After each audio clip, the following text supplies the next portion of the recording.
university da abroad lai tamba matamda nangi as per your grade you will get the scholarship adudi hena lahaladra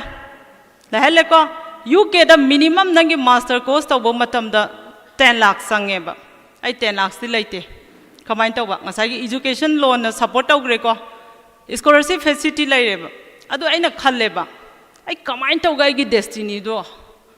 how can I reach my destination kamaina yauduino kamaina journey je kamain taw sparkle ju na starting from the documentation dagi hauraga till nangi destiny bo reach taw bo the help taw gane ba adu yauraka na mukhalla se ba ai accommodation kamain taw gani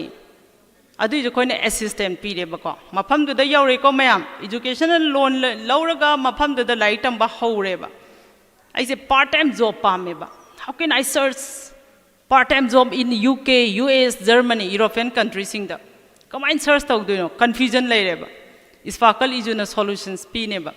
mafam duga chana ba nangna nangi lairiba talent gi matung ina part time job to han gane ba I Longjam Rose Kennedy Chanu now holding the chair of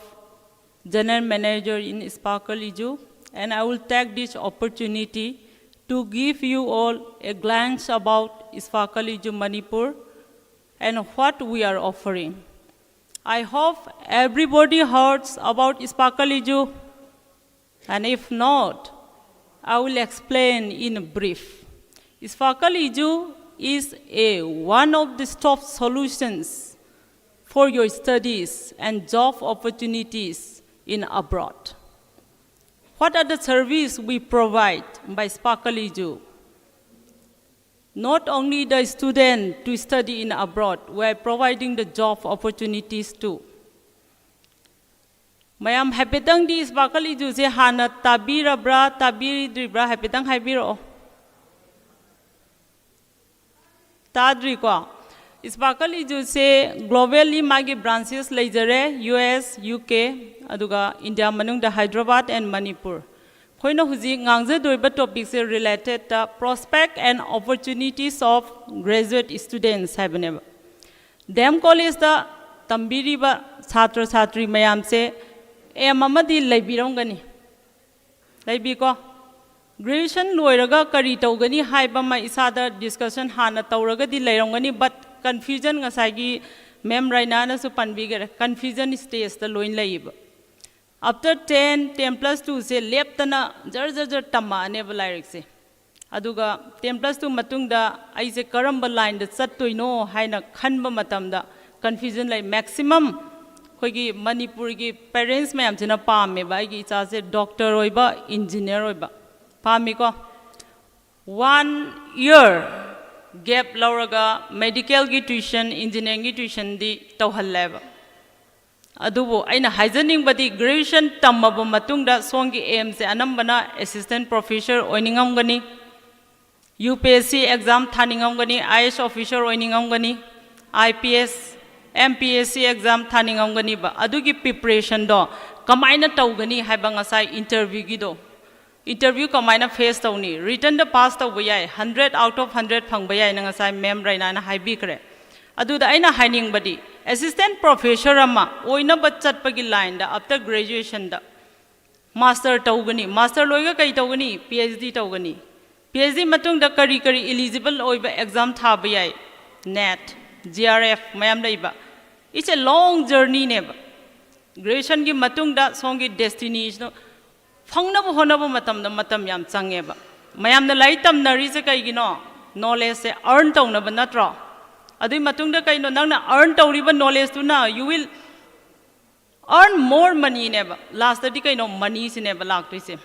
talent kamaina build tawni ha ba academic session da different school colleges university mayam na provide tawraga lai ba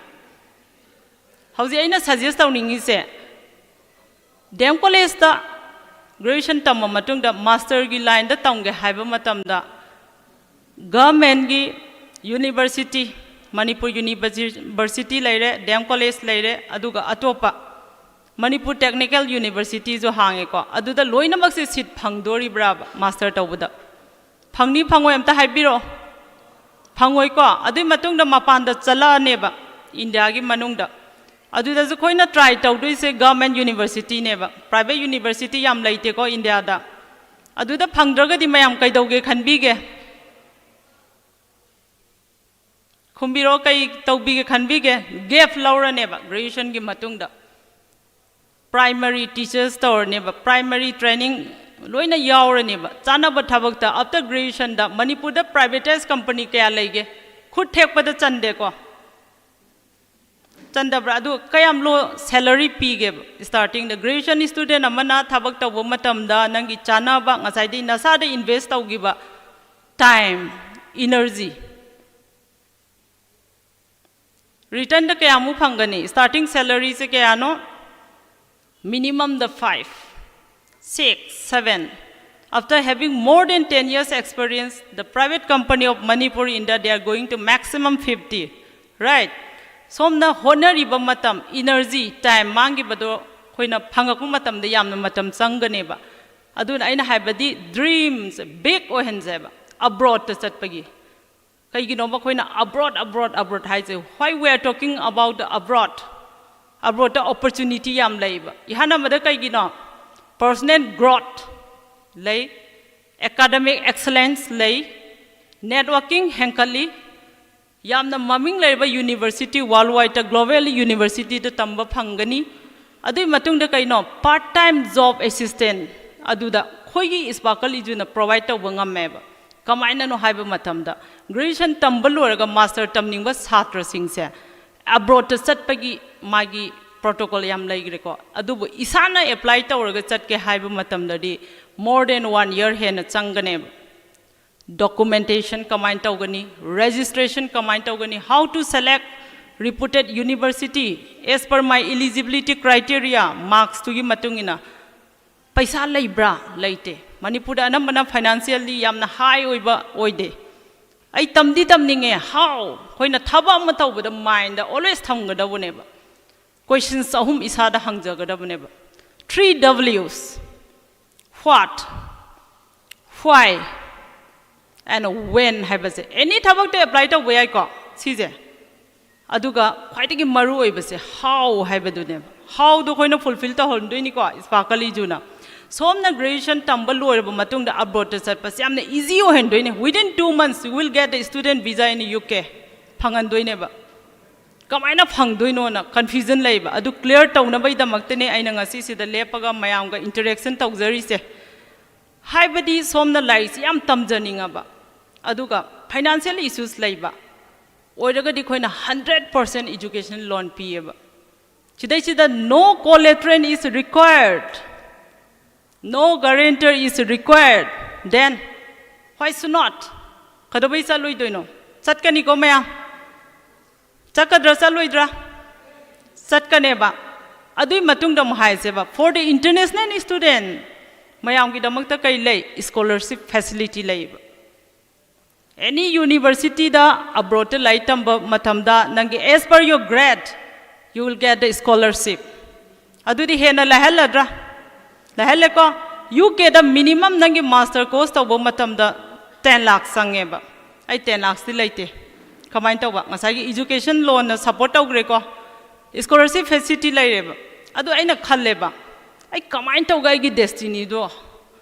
how can I reach my destination kamaina yauduino kamaina journey je kamain tawre sparkly juna starting from the documentation dagi hauraga till nangi destiny bo reach tawbo bo the help tawganeba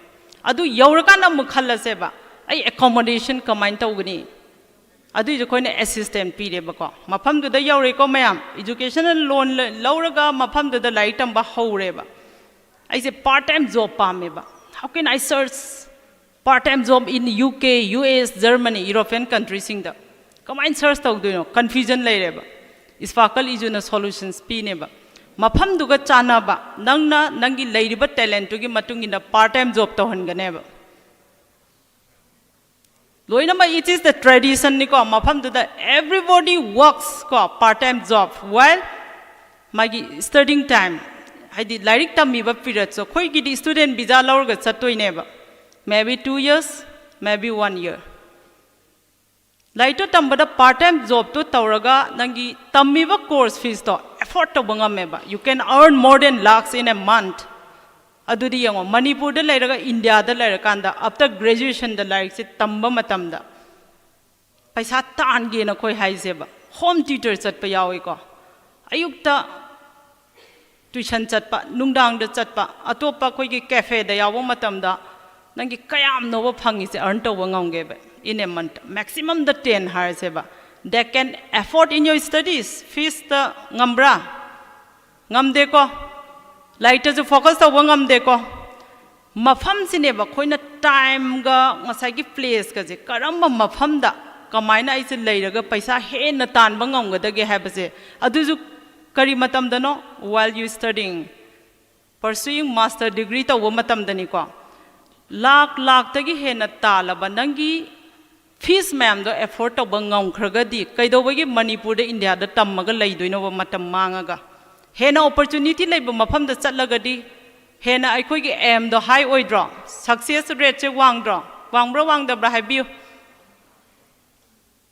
any doubt chida question arise tawning ba yawbra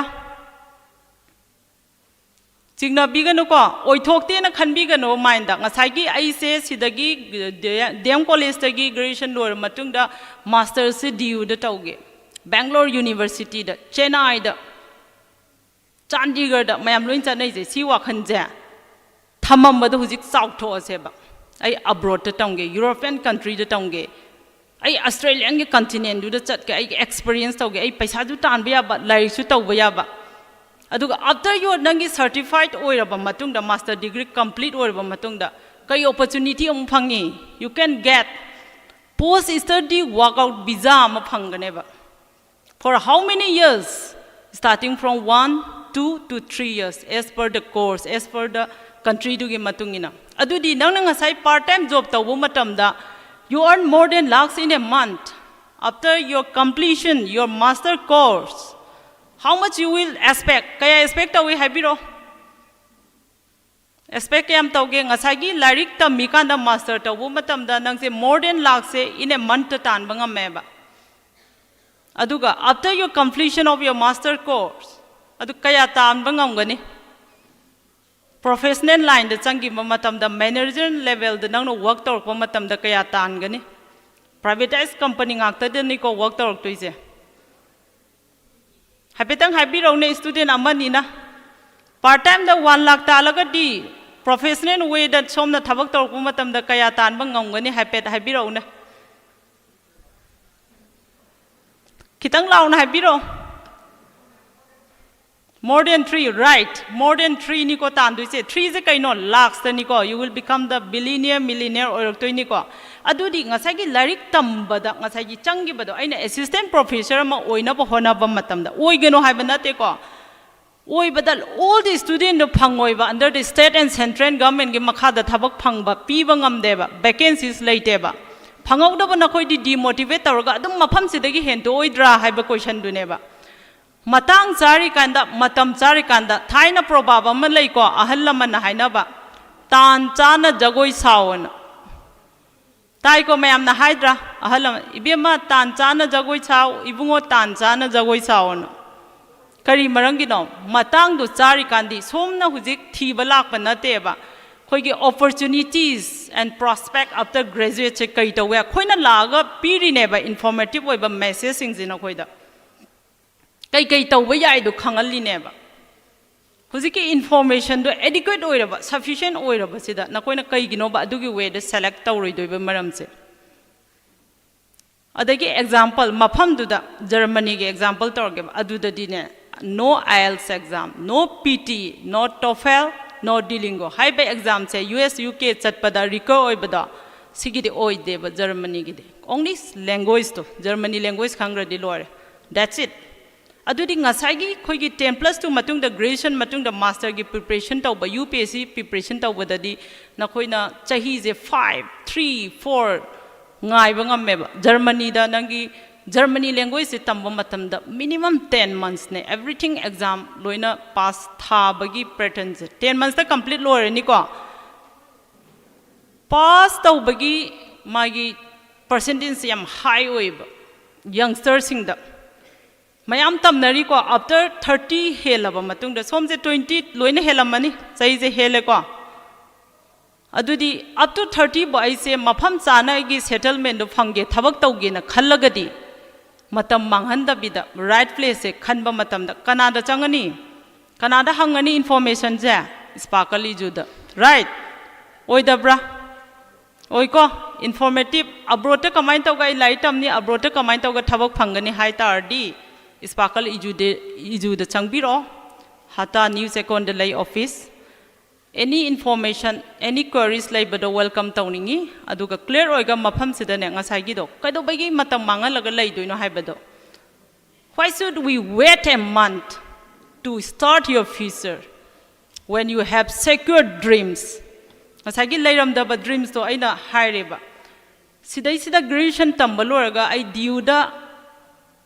natraga aligarh university da chandigarh da tambagi wakhalon do adui mathak ta chamani ko lai tambagi pattern is same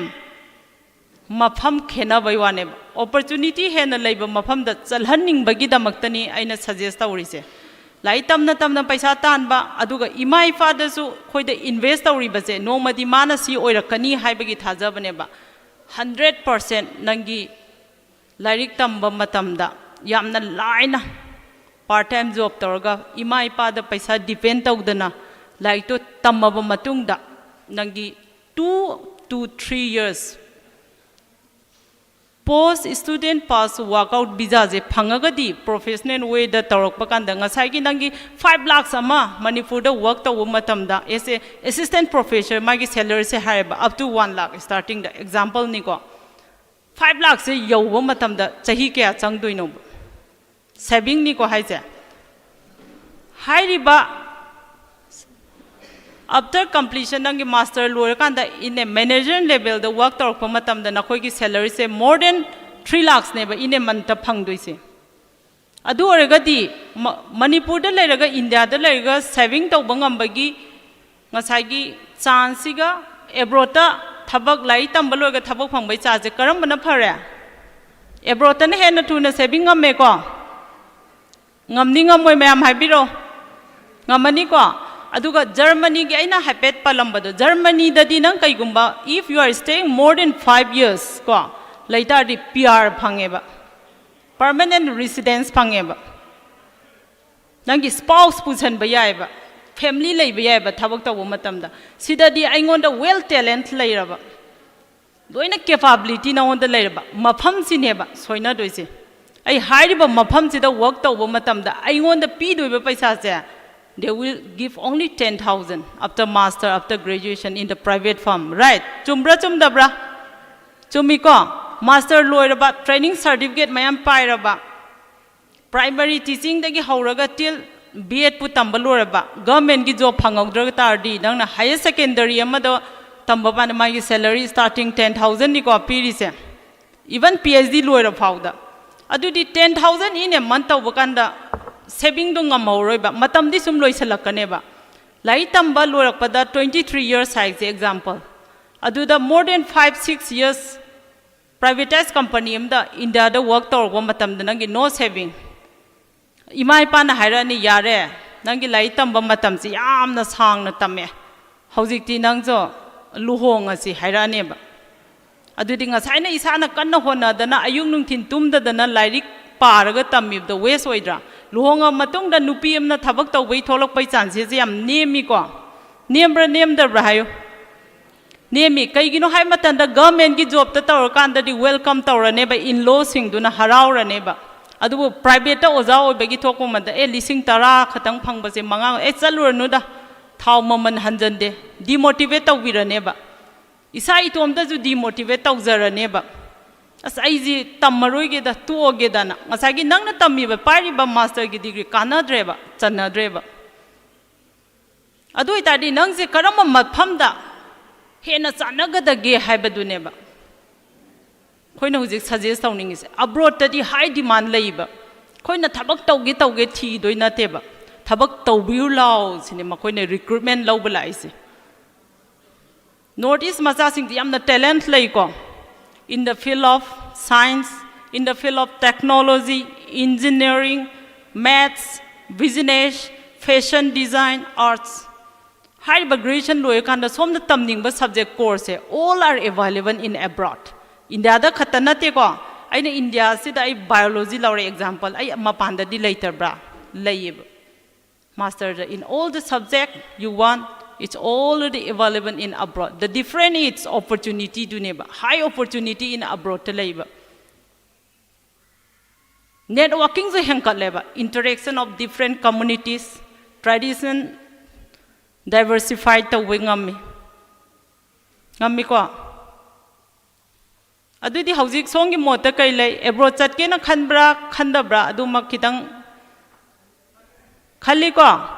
more nangi matam duda confident ak to ise karom kanda no ha kanda isana isada aigi aim do manung dagi chauna semjaraba matungda confident laitabagi mem raina nanga sahai do how to make more confident myself hai gre ko confidence laina bai damak ta huzik ti yango haidi online gi juk hai tare ko any internet ki juk everything available in your hand Saninge dana adung khuta mobile am pa gadi loin phange po laininge dana mobile am pa gadi nang chalaga thirubagi daka oidreba isagi confident hena will tong nambai damakta SS career solutions leire makoina full training pirani aduga abroad ta chatpagi my aim se laibiraba Sparkle Edu da changbiro howdagi na till your destiny bokoina provide torani zero processing fees only we are guidance niko provide tau duise aduda ngasai na panjagre financial issues laiba family gi de 100% education loan no guarantor no collateral is required manipur da phangde ko loan ama loge haba matam da government service tau da ba mi am da loan pi de chume ko hojiki sidi khoi ga tie up tawraga laiba different non banking finance sector banking finance sector gi loina laire aduga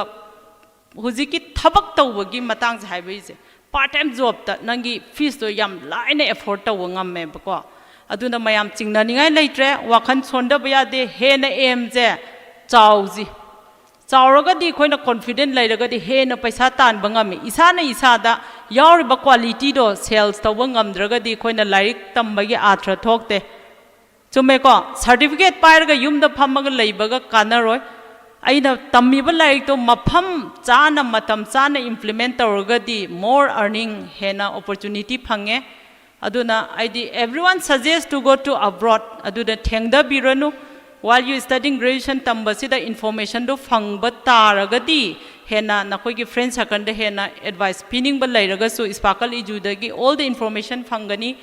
chaning ba area da lai tambai khudong chaba loina phangi different courses offer tawi aduna mafam duda thabak tawba matamda life ki changes to hayeng urakanda di he na nungai ni wakhanda appreciate tawjani mem na ngangam ba poto aina graduation tammi matamda den college da no my speech pyramid regarding the prospect and opportunities after graduation habado I the right time or after graduation I master the abroad ta tawge khudam tang thakat piro abroad ta master tawge khan bangai ladies side tam ta yaudabra mi ama khatanati ko chaudui je khoi gi hanane more than thousands and above students European country da like tamaga thabak tawraga laikhrabani ko ahan banate ko khoina thadui ji somje aduga aiga near nangna ba aigi best friend mayam da ju chaning batar di team moina chatpasu yai ko madugi exam thabagi pattern how to give the visa interview everything guidance 100% you will get from Sparkle Edu mi zenga saidagi aina haibada mi mari khatang maku thangkale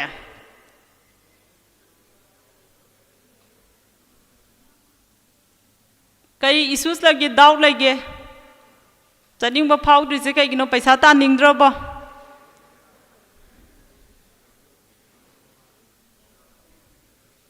amtang question amte arise taw biro ne phammi ba amadagi heta chaning ba pok pra pok tabra do khatang habiro poi ko aduga khut thangkat pidri se kai gino ikai bagi aduna hojik yamna sangna di matam lawjar roige ai matang sida loisanjarage aduna ne aim high embrace the challenges and make this world your workplace on thosi ko adana on thosi ko Thank you, ma'am. Mark said, interaction ki tanzam te log jaoge ko for the students. yengu ko noi da provide to doise kai kai no ha kan da for any master program after graduation gi matung de any master program any programs the varieties like ko ekhoi sida di for example ekhoi da life science hairo ko noi da sida biotechnology microbiology yam lei re ba sida ada lei ba course masing si variety si moi da yam hele ba ko aduna noi any master program ma ada to ge haraga di natraga MBA to ge haro any program noi to ge natraga data analyst tam ge haro no moi da cross kai su ya ekhoi gi nang na cross to su ya any nang na biology to in khalon MBA to su ya any side amada nang chat pe ya adu chat ke haraga di ada tam bakanda fully funded never 100% nang paisa pu thonga magadi no problem adu natraga di nang funded to doine ba sigi loan gi process it will complete in a week noi na ga loan lo am kiru no ba UK daga chat padi kamai to we ha kanda ekhoi gi living cost pira ka doine nang ka bara pira ka ni nang gi chana ba gi flight bara adagi then insurance ki paisa loi loan de pi bangam doine ba nang gi ngasai 20 lakh sang in khalo ne adu nang na loan je 40 lakhs demand to we ha adu gi loan je sanction to ba kan it will take only 1 week aina ha 1 week si sangmal labani ko ada sigi confidence ne ba ekhoi hairi ko sida UK chakada ba si phammi ba handak ekhoi yauri ba ekhoi gi team si la ga hoji ko moi UK chakada ba ado hoji process story ba ado sumai to dana US at pakai si noi am lu na khan gani sida finance ki yam chaw problem le ba ekhoi gi 40 lakhs noi gi account deposit to godom ni or parents ki da UK chapa je at least 90 lakhs si fixed deposit le ga dong adu mayang ba ekhoi sponsor to doi ne we are not going to take anything from you noi de kaim lo godong na te opportunity khak pi ti khak te ne ba pi doi se ko and again job noi na je maka madam na hairi do je noi da like tam gi opportunity du na ta ba adu me ka job to pa me ne if you want to work in Germany hundreds of job available oi aduga UK da na traga na US da noi job pa ma ga di job ko ne chat la ga it's very difficult it will take like 50 lakhs muk chang ne ba ko adu and it's very difficult to get a job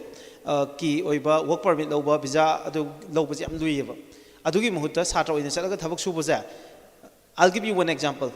sam kak pa ji noi haira ba ko sam kak pa ji side fa tam ma chat len khala ji ne ko sam kak pa ji noi ne expect over the lupa kya mu piram do male mu US da tips pi ba ji compulsory ne ado without tips da sam mi ma gi sam kak pa da $50 ne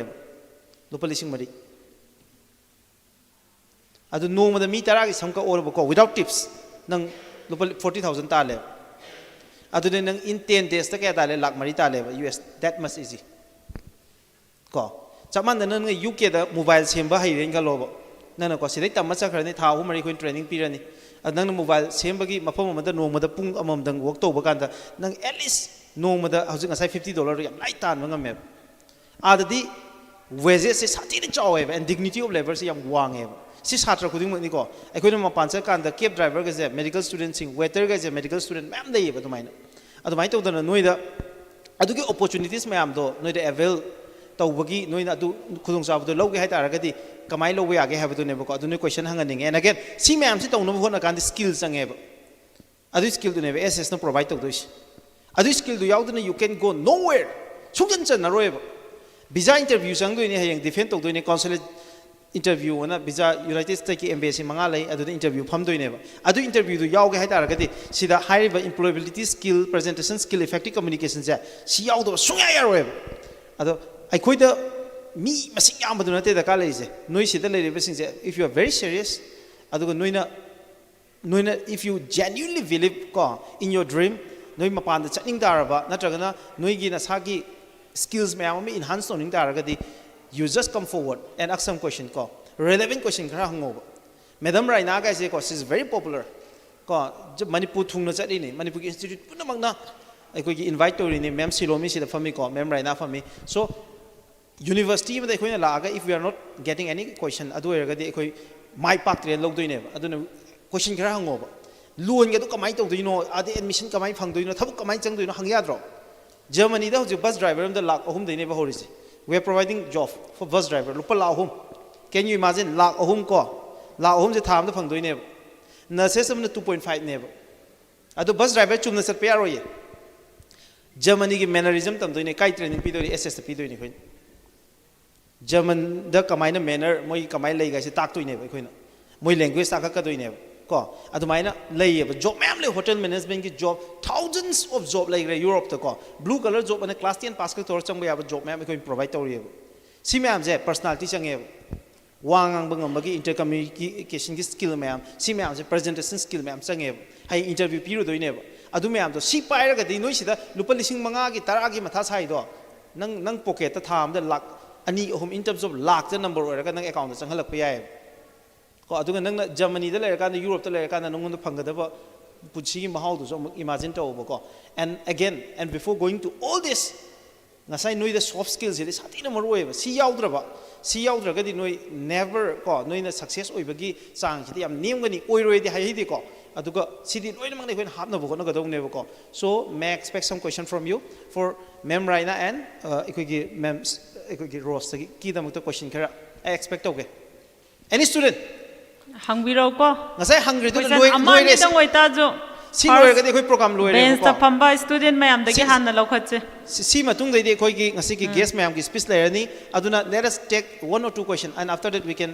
end this interaction round tomna ka da ma hangning ba lai re blue set pa blue lit pa gi ani se da miras kadai no to some side the lady side the okay very good please come forward ko sige mic marize no I try okay ko yam au bu khubang khubi si ko please okay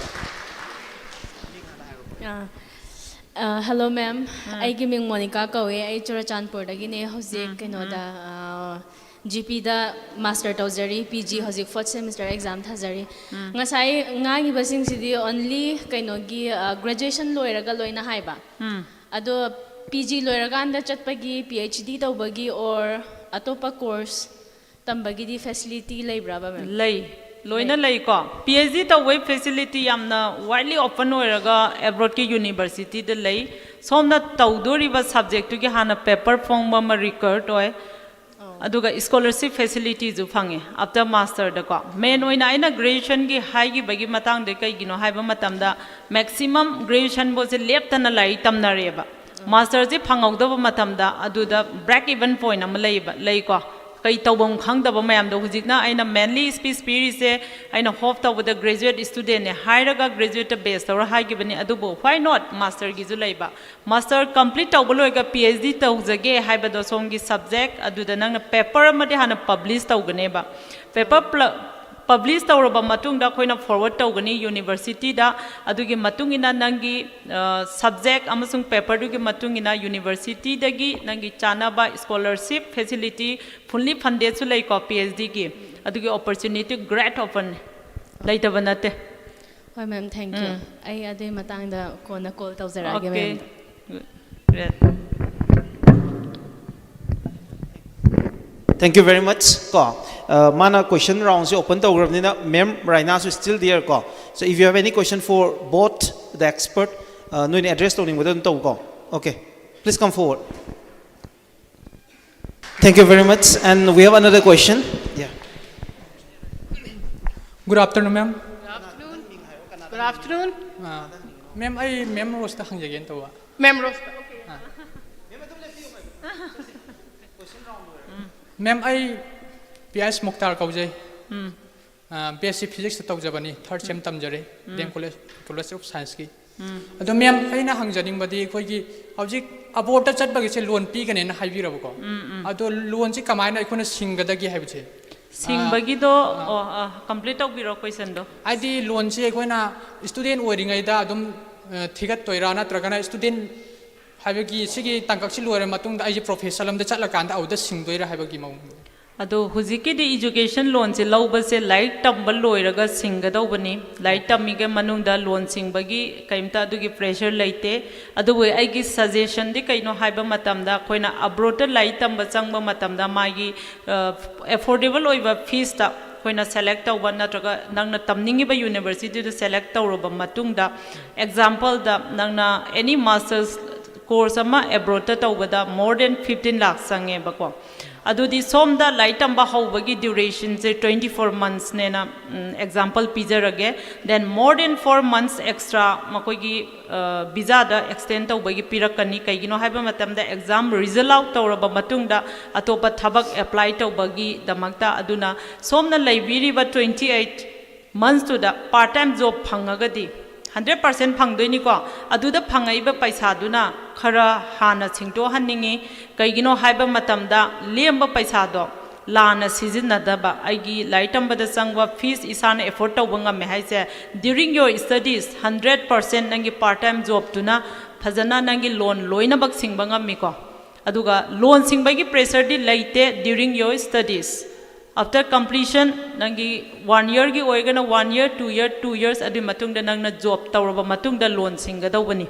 Okay, ma'am. or any more questions Ma'am, kainom tag hangjawgi. Akoina ma'am hai thabak part time job tawbase. Part time job tawbase karamba thabak oidoino haide aiga chanab si haidi kari oidono kam tawno habdo. oh ma koigi different my area dugi khenai aduga mainly tawnaba thabak se haijarake library assistant tawba yai cafe assistant yai restaurant assistant yagani oil pump assistant manufacturing company da packaging oina yawba yai different and many more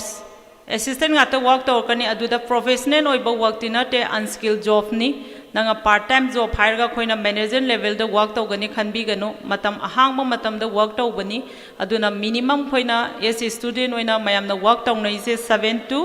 10 hours in a day Ma'am, sida kainom taga. Aikoina haidi study tawbagi agi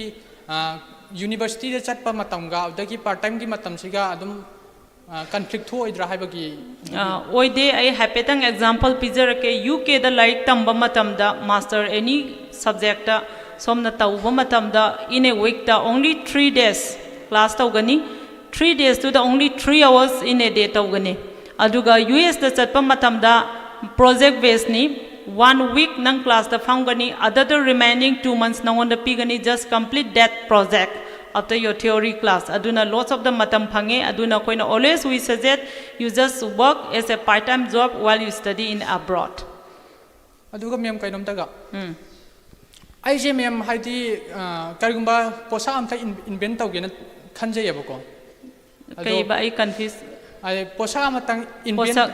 invent tawjagen khanjayaba okay research sigi se ma'am sigi sida kogi aina thaba du tawrakanda moina support tawbirakadra kam tawbono aigi haidi lairiba standard duga moina tawbiri duga haidi kitang kai tawkadra habdu support tawbigadra adu ba kaimta laite ko standard adu yengba laite songi talent thonna tawdeba potuna hariba country duda kana ba oiraba adu koina ngasai am student amana hangbigre master loira matungda PhD je tawbagi possibility laibra lay loina ba opening lay university da aduna somna event tawdoriba potto kaiguma country du da kana gadabu oitardi makoina fully support tawrakani aduna for the international students mayam gidi scholarship dagi paid internship adaina pi ko nang somna any event tawdoriba subject to related oiba college to da koina work tawtardi German ge example pizage 15 days theory classes and 15 days workshop neba aduga during the studies program amani 3 years ki Osbiden program haina khangnai aduda nangna work torokpado as a research oina work torokpa matamda you will get stipend starting from 70,000 monthly for first year and for the second year you will get 1,20,000 and third year you will get 2 lakhs for stipend during the studies for 3 years course hadi graduation oiro program oiro somna invent tawning ba potuga makoi duga chanaba matamda makoi college amachung university du na stipend pi ba fully support ni aduga nanga tawri ba potuga makoi da kayam hena kanaba nanga tawri potuna kai kanaba pi nangna kai message pinning ino haiba potuna kai oina phongdok tuino haiba made hana logane ba ayiba publish like amadi logane ba haidi proposal haitare project proposal am thank you ma'am okay welcome Thank you very much. Do we have any more question? Leko. Okay, very good. Please come forward. Okay, hoziki ina ozema so iden chatto di ma leko. Karamba country no di khangde ado so iden di chatlani ma. Anyway. Okay. What's your good name?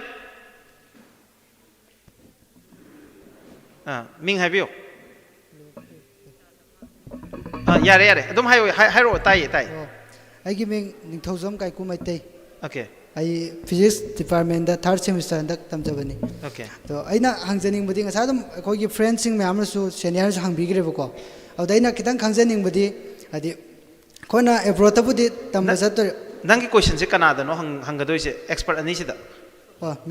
Miss ರೋಸ್ತಾ Okay, okay. ಐದು ಐದು ಸ್ಕಿಲ್ಸೆ ಮ್ಯಾಮ್ಬುದಿ ಚಂಬ ꯉꯁꯥꯏ ꯑꯗꯨꯝ ꯍꯪꯕꯤꯈ꯭ꯔꯦꯕ ꯑꯩꯈꯣꯏ ꯐ꯭ꯔꯦꯟꯁꯤꯡꯅꯕꯨꯗꯤ ꯑꯗꯨꯗꯩ ꯈꯪꯖꯅꯤꯡꯉꯤꯁꯦ ꯁꯤꯗ ꯇꯝꯕ ꯆꯠꯄꯁꯤꯗ ꯑꯩꯈꯣꯏꯒꯤ ꯍꯥꯏꯗꯤ ꯑꯀꯛꯅꯕ ꯃꯥꯔꯛ ꯄꯥꯔꯁꯦꯟꯇꯦꯖ ꯒ꯭ꯔꯦꯗ ꯁꯤꯁꯇꯦꯝꯁꯦ ꯁꯤꯐꯧꯒꯤ ꯆꯥꯡ ꯌꯧꯗ꯭ꯔꯒꯗꯤ ꯌꯧꯕ ꯍꯥꯏꯕꯒꯤ ꯑꯗꯨꯒꯨꯝꯕꯗꯪ ꯂꯩꯕ꯭ꯔꯥ ꯑꯗꯨꯇꯪ lay eligibility lay student ama xyz amana heta chatpa yade minimum class 12 ta english mark ko I am talking about the European country English speaking area da 12 ta mark se minimum 50 above oigedawa only 12 ki English mark ni ko aduga after graduation chongi do first division oigedawa 60% adubu khwaidagi main yengbadi 12 ki English marks se if you are getting less than 50 adudi magi possibility yam neme ko aduna koina profiling ta matam da students gi marks se 50 above loindi phangnamgani ko huji matam da di marks se amta leak tore ko aduna first division the maximum yawe third division ga dudi yauna dre haitare ko aduna any subject ama tamba matam da magi subject wise yengoi aduga European country da English speaking area da yengdu se mainly 12 ta English marks ama aduga graduate ki total magi mark score do above 60% oigedauba hen banatro hele hele ko adudi nang 100% you will be eligible thank you ma'am okay welcome any more questions no ma'am yeah okay sir atopa hangning ba lairibo atopa phambiriba chatra chatri gi manung dagi